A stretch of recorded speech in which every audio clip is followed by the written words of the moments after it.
Shalom, selamat malam Bapak Ibu yang terkasih. Saya percaya bahwa walaupun saat ini kondisi kita sedang tidak kondusif, tapi tetap ada sukacita dan semangat untuk mengikuti ibadah pada malam hari ini. Mari sebelum kita mendengarkan firman Tuhan, saya mengajak kita semua untuk boleh bersatu di dalam doa. Mari kita berdoa. Bapa di surga, benar Tuhan bahwa Engkau adalah kebenaran dalam hidup kami. Engkau adalah juru selamat kami Tuhan, dan biarlah nama-Mu saja yang dibesarkan melalui kehidupan kami. Dan pada saat ini Tuhan, kami akan mendengarkan firman-Mu, biarlah kebenaran-Mu itu Tuhan boleh sungguh-sungguh Engkau nyatakan melalui firman yang akan kami dengarkan pada malam hari ini. Engkau berkati juga hamba-Mu yang akan menyampaikan firman-Mu Tuhan, biarlah setiap firman yang ia sampaikan sungguh-sungguh berkenan kepadamu dan menjadi berkat bagi setiap jemaat yang mendengarkan pada malam hari ini. Terima kasih Bapa di surga, di dalam nama Anak-Mu Yesus Kristus, kami telah berdoa dan mengucap syukur. Amin. Bapak Ibu yang terkasih, pada malam hari ini kita akan membahas satu tema yang sangat menarik yang mungkin akan kita gaungkan beberapa waktu ke depan, yaitu tentang mengikut Yesus. Apa sih itu mengikut Yesus dan seberapa penting itu mengikut Yesus? Dan pada saat ini poin pertama yang mungkin akan kita bahas adalah tentang mengikut Yesus yang rela bayar harga. Seperti apa? Mari kita sama-sama menyimak di dalam firman Tuhan yang akan kita renungkan pada malam hari ini. Yohanes pasal yang ketiga, ayat yang pertama hingga ayatnya yang ke-8, saya mengajak kita semua untuk boleh membukanya sama-sama. Yohanes pasal 3 ayat yang pertama hingga ayatnya yang ke-8. Percakapan dengan Nikodemus. Adalah seorang Farisi yang bernama Nikodemus, seorang pemimpin agama Yahudi. Ia datang pada waktu malam kepada Yesus dan berkata, "Rabi, kami tahu bahwa engkau datang sebagai guru yang diutus Allah. Sebab tidak ada seorang pun yang dapat mengadakan tanda-tanda yang engkau adakan itu, jika Allah tidak menyertainya." Yesus menjawab, katanya, "Aku berkata kepadamu, sesungguhnya jika seorang tidak dilahirkan kembali, ia tidak dapat melihat kerajaan Allah." Kata Nikodemus kepadanya, "Bagaimana mungkin seorang dilahirkan kalau ia sudah tua? Dan dapatkah ia masuk kembali ke dalam rahim ibunya dan dilahirkan lagi?" Jawab Yesus, "Aku berkata kepadamu, sesungguhnya jika seorang tidak dilahirkan dari air dan roh, ia tidak dapat masuk ke dalam kerajaan Allah. Apa yang dilahirkan dari daging adalah daging, dan apa yang dilahirkan dari roh adalah roh. Janganlah engkau heran karena aku berkata kepadamu, kamu harus dilahirkan kembali. Angin bertiup kemana ia mau dan engkau mendengar bunyinya, tetapi engkau tidak tahu dari mana ia datang atau kemana ia pergi. Demikian halnya dengan tiap-tiap orang yang lahir dari roh." Bapak Ibu yang terkasih, berbahagialah bagi setiap kita yang mendengar dan melakukan firman Tuhan dalam kehidupan kita sehari-hari. Bapak Ibu yang terkasih, saat ini ada sebuah grup musik yang sangat terkenal di kalangan baik anak-anak, remaja maupun orang tua, yaitu BTS. BTS ini sebuah grup musik atau ya sebuah boy band begitu ya dari Korea yang sangat memiliki banyak penggemar di dunia ini. Baik dari anak-anak, remaja, hingga orang tua mengagumi atau menggemari BTS ini. Mereka menyebut diri mereka sebagai ARMY. Mereka pengagum yang sangat luar biasa Bapak Ibu. Bahkan tak jarang dari mereka rela menghabiskan uang yang banyak untuk membeli koleksi yang berkaitan dengan BTS ini. Beberapa waktu lalu kita dihebohkan dengan McD ya, di mana mereka berkolaborasi dengan BTS. Dan banyak sekali orang yang memesan makanan dari McD yang ada logo BTS-nya. Sampai akhirnya itu membuat kekacauan juga karena ada kerumunan daripada Gojek. Ini membuktikan betapa para penggemarnya ini sangat mengikuti idolanya ini. Sangat mengikuti perkembangan atau tren yang sedang berlangsung dari idolanya ini. Namun Bapak Ibu yang terkasih, sekalipun mereka mengagumi sang idola, tapi itu hanyalah sebuah kekaguman di dalam hati dan ekspresi mereka sendiri. Ketika mereka membeli koleksi-koleksi dan mereka mengoleksi lagu-lagu atau membeli barang-barang yang lain, mereka mengikuti tren dari BTS ini.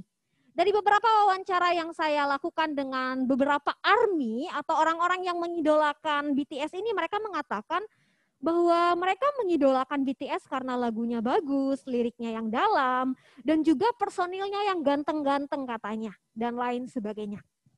Tetapi sekali lagi itu hanyalah sekedar kekaguman yang muncul karena melihat adanya yang menarik atau hal positif yang bisa mereka lihat daripada BTS ini.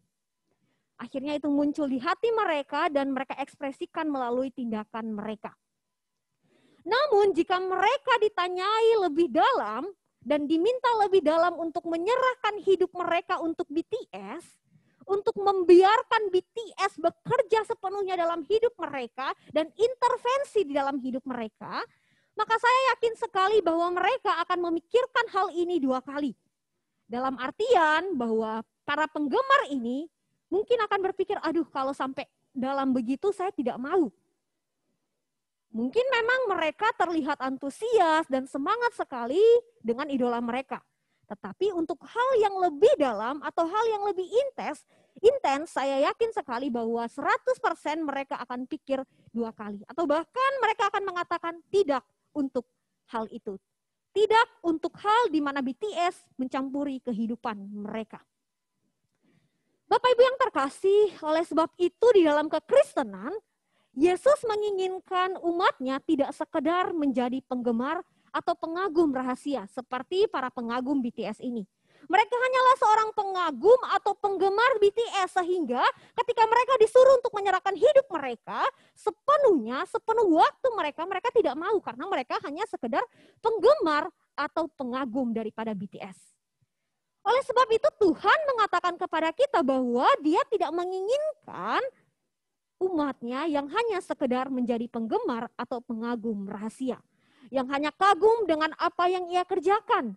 Yang hanya kagum dengan mujizat-mujizat yang Ia lakukan. Dan yang hanya kagum dengan pengorbanan yang Ia kerjakan di kayu salib. Sebuah kutipan yang saya baca dari buku Not a Friend dikatakan bahwa Yesus sama sekali nggak tertarik untuk memiliki penggemar. Dan untuk para penggemar-penggemar itu yang bersemangat, itu tidak masuk di dalam hitungannya Tuhan. Jadi jelas sekali bahwa Tuhan sangat tidak menyukai para penggemar-penggemar. Bahkan penggemar-penggemar itu tidak masuk di dalam hitungannya. Bapak Ibu yang terkasih, lalu apa yang diinginkan oleh Yesus? Tetapi yang diinginkan oleh Yesus dalam diri kita sebagai umat percaya adalah menjadi pengikutnya. Yesus menginginkan kita sebagai orang percaya menjadi pengikutnya, bukan sekedar penggemarnya atau pengagum yang mengagung-agungkan apa yang Ia kerjakan di dalam kehidupan kita. Tetapi sungguh-sungguh menjadi pengikut Kristus. Mungkin kita akan bertanya, pengikut Kristus seperti apa yang diinginkan oleh Tuhan secara lebih spesifik.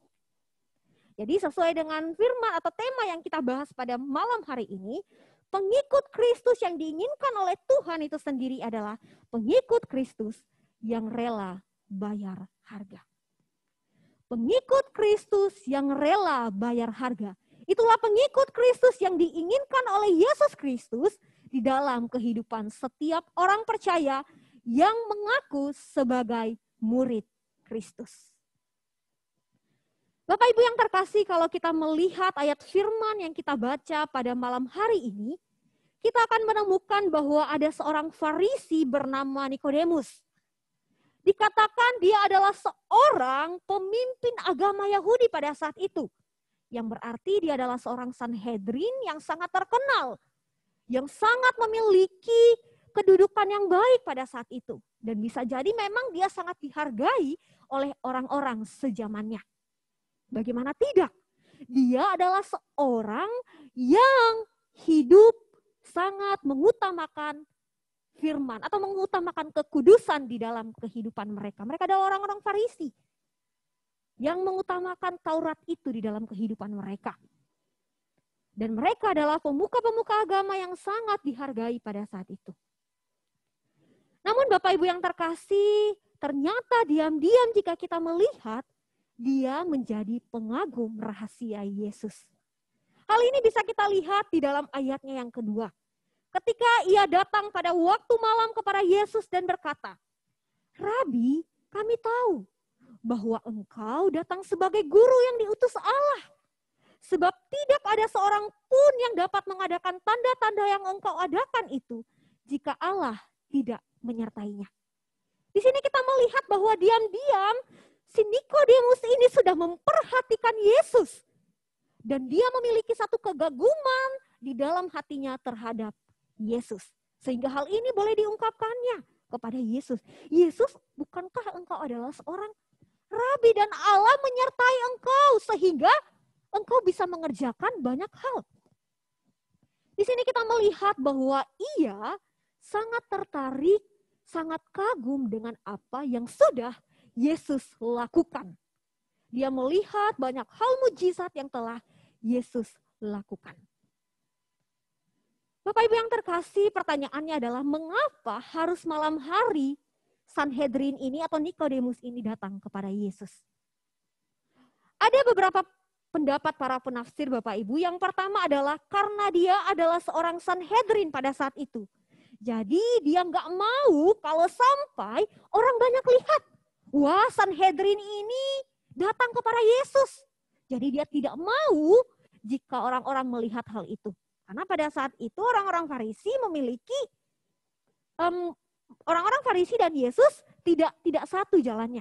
Jadi kalau misalkan orang-orang lain melihat wah Sanhedrin berpihak kepada Yesus, itu akan menimbulkan satu masalah di dalam dirinya. Oleh sebab itulah para penafsir mengatakan mungkin makanya ia datang pada malam hari kepada Yesus. Dan pendapat yang kedua adalah karena mungkin pada siang hari ada banyak sekali orang yang mengikuti Yesus yang mendengarkan dia. Jadi nggak ada waktu nih untuk Nikodemus yang pas untuk bisa berbicara secara langsung dan secara pribadi dengan Yesus. Tetapi apapun alasannya, kenapa dia datang pada malam hari, tetapi yang jelas adalah dia seorang penggemar atau pengagum rahasia daripada Yesus. Diam-diam dia mengagumi apa yang sudah dikerjakan oleh Yesus. Dan menariknya Bapak Ibu di sini Yesus nampaknya sudah memahami atau menangkap bahwa Nikodemus ini memang mengagumi apa yang sudah ia kerjakan. Nampaknya di sini Yesus sebenarnya sudah memahami bahwa Nikodemus ini mengagumi apa karya-karya dan mujizat-mujizat yang sudah dilakukan oleh Yesus. Sehingga ketika ia melihat Nikodemus berkata di ayat yang kedua, maka ia menjawab di ayat yang ketiga dengan secara tegas kepada Nikodemus.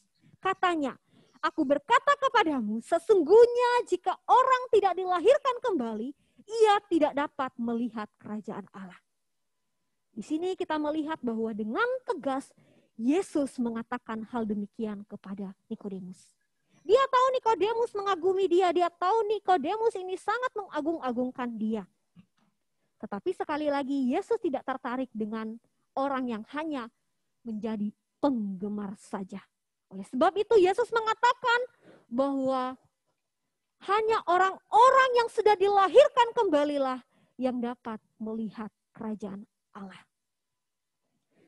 Namun di sini Nikodemus sepertinya tidak paham Bapak Ibu. Jika kita melihat teks yang kita baca, dia tidak paham apa yang dimaksudkan oleh Tuhan Yesus kepadanya. Mungkin yang ada di pikirannya pada saat itu adalah di pikiran Nikodemus bahwa kelahiran baru yang dimaksudkan oleh Tuhan Yesus adalah kelahiran secara jasmani. Oleh sebab itu Yesus kembali menegaskan kepadanya di ayat 5 hingga ayat yang ke-8 yang kita baca pada malam hari ini, bahwa kelahiran baru yang dimaksudkan oleh Tuhan Yesus adalah kelahiran baru oleh Roh Kudus. Bahwa apa yang dimaksudkan oleh Tuhan Yesus adalah harus dilahirbarukan dalam pengertian mengalami kelahiran baru yang merupakan pekerjaan Allah atau pekerjaan Roh Kudus, bukan pekerjaan manusia.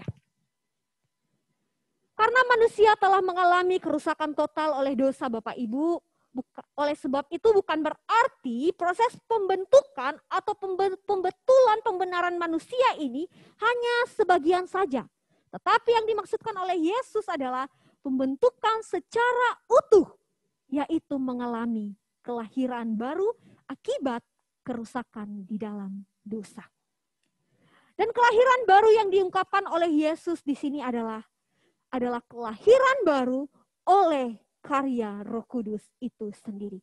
Jadi bukan kelahiran baru secara jasmani yang dimaksudkan oleh Nikodemus, tetapi kelahiran baru yang dikerjakan oleh karya Roh Kudus. Yang berarti manusia itu sudah mengenakan manusia barunya dan menanggalkan manusia lamanya. Bapak Ibu yang terkasih, ada sebuah ilustrasi ketika saya membaca sebuah buku, Not a Fan, dikatakan di sana, ibaratnya kita seorang manusia. Ada baju yang sudah sangat kotor dan rusak sekali. Dan itu sudah benar-benar tidak layak untuk dipakai. Kalau kita hanya membetulkan sedikit demi sedikit bagian yang sudah rusak, kalaupun itu diperbaiki, pasti itu nggak bisa kita pakai lagi karena itu sudah benar-benar hancur. Sulit untuk diperbaiki lagi dan bahkan mustahil dan bahkan tidak bisa. Oleh sebab itu, kita harus mengenakan pakaian yang baru supaya badan kita terlindungi lagi, supaya kita bisa dilihat, dipandang sebagai, oh dia mengenakan pakaian yang baru, dia sudah terlihat lebih fresh lagi. Ketimbang dia menggunakan pakaian yang busuk, yang sudah benar-benar tidak bisa digunakan lagi, yang sudah hancur. Demikianlah kelahiran baru Bapak Ibu. Kita menanggalkan apa yang sudah hancur dalam kehidupan kita atau dosa-dosa kita. Dan mengenakan pakaian baru kita atau hidup baru kita di dalam Kristus. Dan itu hanya dikerjakan oleh karya Roh Kudus saja. Bapak Ibu yang terkasih, dan ini merupakan suatu proses yang harus terus-menerus berlangsung seumur hidup di dalam kehidupan kita. Itulah yang diungkapkan oleh Yesus kepada Nikodemus pada saat itu. Ketika dia melihat Nikodemus mengagumi dia, maka Yesus dengan tegas mengatakan, engkau harus mengalami kelahiran baru. Dalam artian engkau harus dilahirbarukan oleh karya Roh Kudus, menanggalkan kehidupan lamamu dan mengenakan kehidupan barumu dalam artian mengikut Kristus seutuhnya di dalam kehidupanmu. Maka dalam hal ini Bapak Ibu yang terkasih diperlukanlah sebuah komitmen. Bukan sekedar keputusan yang mengatakan saya memutuskan mau ikut Tuhan. Tetapi besok tidak lagi. Bukan sekadar keputusan yang didasarkan oleh emosional sesaat, mungkin karena dengar lagu, karena lagi ada masalah, lalu diajak, ayo percaya Tuhan. Lalu dia putuskan, oke, saya percaya Tuhan. Tetapi besok dia kembali ke kubangan dosanya. Tidak Bapak Ibu. Tetapi di sini yang diharapkan oleh Yesus adalah ketika engkau lahir baru mau ikut dia, maka ada komitmen yang harus kita buat. Komitmen bahwa saya mau ikut Yesus hingga akhir hidup saya. Apapun itu yang terjadi. Baik suka, baik duka, baik susah, baik senang, baik enak, baik tidak enak. Saya akan komit untuk ikut Yesus. Dan inilah yang dimaksudkan sebagai pengikut Kristus yang rela bayar harga Bapak Ibu. Ketika kita mengatakan bahwa kita mau ikut Yesus, maka kita harus rela bayar harga, yaitu menanggalkan kehidupan lama kita dan mengenakan kehidupan baru kita. Kita harus menanggalkan segala keegoisan kita, segala dosa-dosa kita, kenikmatan duniawi kita, dan mengikut Kristus, memikul salib Kristus di dalam kehidupan kita. Inilah yang dimaksudkan oleh Tuhan Yesus. Ketika dia mengatakan kepada kita, mengikut Yesus haruslah rela bayar harga. Namun ini hanya dimulai ketika kita mau dilahirbarukan terlebih dahulu oleh karya Roh Kudus. Jadi kita melihat ya Bapak Ibu, pertama kita harus dilahirbarukan oleh karya Roh Kudus. Dan kelahiran baru di dalam Roh Kudus ini akan membawa kita, menggiring kita menjadi seorang pengikut Kristus yang rela bayar harga. Bapak Ibu yang terkasih, rela bayar harga yang pertama adalah mengambil suatu komitmen untuk benar-benar mau ikut Yesus. Dalam artian membiarkan Yesus untuk membenahi kehidupan kita. Membiarkan Yesus untuk campur tangan di dalam kehidupan kita. Ketika kita mengatakan saya mau ikut Kristus, maka itu berarti Kristuslah yang bertahta di dalam kehidupan kita. Kita sudah mengenakan baju baru kita, mengenakan kehidupan baru kita dan menanggalkan kehidupan lama kita. Yang berarti kita adalah ciptaan baru yang hidup di dalam Kristus. Maka ketika kita mengatakan kita mau ikut Yesus, kita pun harus membiarkan Yesus ikut campur atau campur tangan di dalam kehidupan kita dan membenahi seluruh hidup kita sepenuhnya. Bukan hanya setengah-setengah. Bukan Tuhan ini aja ya Tuhan, keegoisanku aja ya Tuhan, tapi yang ini jangan. Tidak Bapak Ibu, seluruhnya total kehidupan kita biarkan Tuhan untuk membenahinya dan menjadikan kita sungguh-sungguh manusia baru yang memuliakan nama Tuhan. Ini adalah bukan hal yang mudah Bapak Ibu. Ketika kita membiarkan Yesus membenahi hidup kita dan campur tangan di dalam kehidupan kita. Bukan hal yang mudah ketika kita membiarkan Tuhan mengoreksi dosa-dosa kita. Membiarkan Tuhan mencongkel luka-luka kita, mencongkel bagian-bagian yang mengenakan dalam hidup kita atau zona nyaman kita. Tetapi firman Tuhan mengatakan bahwa ketika kita mau ikut Yesus dan rela bayar harga, maka kita harus membiarkan Yesus untuk campur tangan dalam hidup kita dan membenahi hidup kita. Itu adalah buah dari kelahiran baru kita di dalam Kristus. Kita mengikut Yesus dengan rela membayar harga, dengan memberikan diri, komit, membiarkan Yesus untuk membaharui hidup kita dan campur tangan di dalam hidup kita sepenuhnya.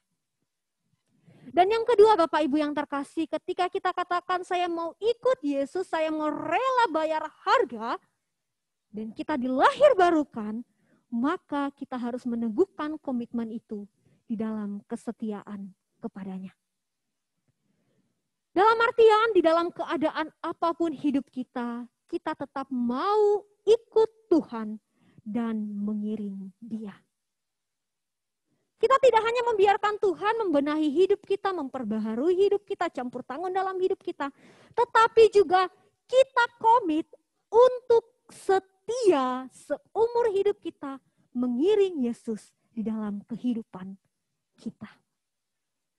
Itulah yang diharapkan oleh Tuhan Yesus kepada kita. Ketika kita dilahirbarukan, maka kita menjadi pengikut Kristus yang rela bayar harga. Kita pun harus menunjukkannya dengan satu komitmen teguh, setia seumur hidup kepada Tuhan. Apapun yang terjadi di dalam kehidupan kita, apapun keadaan kita, keterpurukan kita, jangan sampai membiarkan kita lari daripada Tuhan. Tetapi biarlah di dalam segala keadaan itu kita tetap mengingat satu komitmen kita di dalam Tuhan. Saya tetap mau ikut Tuhan hingga akhir hidup saya. Bapak Ibu yang terkasih, sekali lagi hal ini juga bukan hal yang mudah di dalam kehidupan kita. Apalagi di dalam keadaan kita pada saat ini. Tidak mudah untuk mengikut Tuhan dengan setia di dalam kehidupan, di dalam keadaan kita pada saat ini. Di dalam pandemi pada saat ini ada banyak sekali godaan-godaan di luar sana yang coba menarik kita lari daripada Tuhan. Yang coba menarik iman kita kendor daripada Tuhan. Tetapi firman Tuhan pada malam hari ini kembali mengingatkan kita. Biarlah ketika kita mau ikut Yesus dan rela bayar harga, maka kita harus mengingat komitmen kita untuk setia ikut Dia. Ada satu quotes yang sangat menarik yang saya lihat di dalam Instagram, dari quotes dari teman saya, dia mengatakan bahwa saat ini, pandemi saat ini sangat menantang iman percaya kita kepada Tuhan.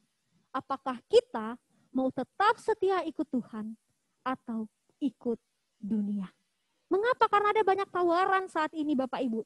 Kalau kamu mau hidup bahagia, mau hidup enak, di tengah pandemi ini, maka aku menawarkan satu tawaran yang menarik untuk kamu. Tetapi itu jauh daripada apa yang Tuhan inginkan dalam hidup kita. Tetapi di sisi lain, aduh aku butuh duit juga nih. Aku butuh untuk kehidupanku, untuk kehidupan keluargaku dan anak-anakku. Tetapi disinilah kita ditantang, diuji iman kita. Apakah kita mau tetap setia mengikut jalan Tuhan, mengikut Kristus, sekalipun kita harus kehilangan banyak hal di dunia ini. Sekalipun zona nyaman kita harus direnggut di dunia ini. Inilah yang dimaksudkan oleh Tuhan. Meneguhkan komitmen kembali di dalam kesetiaan. Sehingga kita bisa mengatakan saya adalah pengikut Kristus yang rela bayar harga. Bapak Ibu yang terkasih, seperti yang dilakukan oleh Nikodemus pada akhirnya. Mungkin pada pasal yang ketiga ini kita dibuat bertanya-tanya atas respon daripada Nikodemus terhadap apa yang sudah dikatakan oleh Yesus kepadanya. Namun jika kita melihat pada pasal yang ke-7 ayat yang ke-51, saat Yesus mendapat dakwaan dan tuntutan dari banyak orang pada saat itu, Nikodemus akhirnya bangkit dan membela Yesus. Saya akan membacakan kepada kita pasal 7 ayatnya yang ke-51. Di sana dikatakan, Nikodemus pun seorang dari mereka yang dahulu telah datang kepadanya berkata kepada mereka, apakah hukum Taurat kita menghukum seorang sebelum ia didengar dan sebelum orang mengetahui apa yang telah dibuatnya? Bapak Ibu yang terkasih, ketika ia mengungkapkan kalimat itu di tengah-tengah dakwaan kepada Tuhan Yesus, dia seorang Sanhedrin yang seharusnya menghukum Tuhan Yesus pada saat itu, yang seharusnya menyuarakan untuk membunuh Tuhan Yesus pada saat itu, tetapi dia berdiri membela, seakan-akan membela Tuhan Yesus dan mengatakan hal yang demikian. Apa yang terjadi? Dia dihina oleh orang-orang sekitarnya. Apakah kamu juga termasuk orang Galilea? Kata rekan-rekannya yang lain. Ini semacam sebuah hinaan kepada Nikodemus pada saat itu, Bapak Ibu. Dia adalah orang yang sangat terpandang. Tetapi apa yang terjadi pada saat itu, rekan-rekannya memberikan tekanan kepadanya di tengah-tengah banyak orang. Dia diuji dengan ledekan daripada Sanhedrin lainnya di ayat yang ke-52. Dan dalam keadaan inilah Bapak Ibu kita melihat kesetiaan dari seorang pengikut Kristus diuji. Apakah tetap komit untuk setiap mengikut dia, atau sebenarnya hanya penggemar yang akhirnya mundur ketika ada sebuah tekanan? Namun luar biasanya Bapak Ibu, Nikodemus menunjukkan satu teladan yang luar biasa kepada kita. Dia rela bayar harga dengan komit setia ikut Tuhan. Dan bahkan dicatat dalam tradisi kekristenan bahwa dia akhirnya mati sebagai martir di abad pertama. Bapak Ibu yang terkasih, di dalam kehidupan ini ketika kita mau ikut Yesus, maka sepanjang hidup kita akan diperhadapkan dengan berbagai macam ujian kehidupan. Yang akan memberikan kita pilihan apakah saya mau tetap ikut Yesus atau tidak mau ikut Yesus. Lantas bagaimana dengan kita pada saat ini Bapak Ibu? Di tengah pandemi saat ini, mari kita mengoreksi diri kita. Sesungguhnya kita ini adalah pengikut Kristus atau bukan? Atau hanya sekedar penggemar yang memang semangat memuji Tuhan, yang mungkin memang semangat ikut persekutuan, yang datang ke gereja, tetapi sesungguhnya kita tidak memberi diri kita untuk dilahirbarukan oleh Tuhan, dan akhirnya membiarkan Tuhan membaharui hidup kita, campur tangan dalam hidup kita, dan kita membuat komitmen untuk setia ikut Dia dalam hidup kita. Bapak Ibu yang terkasih, biarlah ini boleh menjadi perenungan kita di dalam Tuhan. Ketika kita mau benar-benar mau ikut Tuhan, maka kita harus rela bayar harga. Dan hal itu dimulai ketika kita mau membiarkan diri kita dilahirbarukan oleh Roh Kudus. Sehingga kita pun akhirnya bisa mengatakan, saya rela bayar harga dengan membiarkan Tuhan bekerja dalam hidup saya, dan setia kepada Tuhan hingga akhir hidup kita. Biarlah ini boleh menjadi satu perenungan kepada kita dan kekuatan untuk kita menjalani hari-hari kita sebagai pengikut Kristus. Sebelum kita mengakhiri firman Tuhan pada malam hari ini, saya mengajak kita semua untuk boleh mengangkat satu pujian.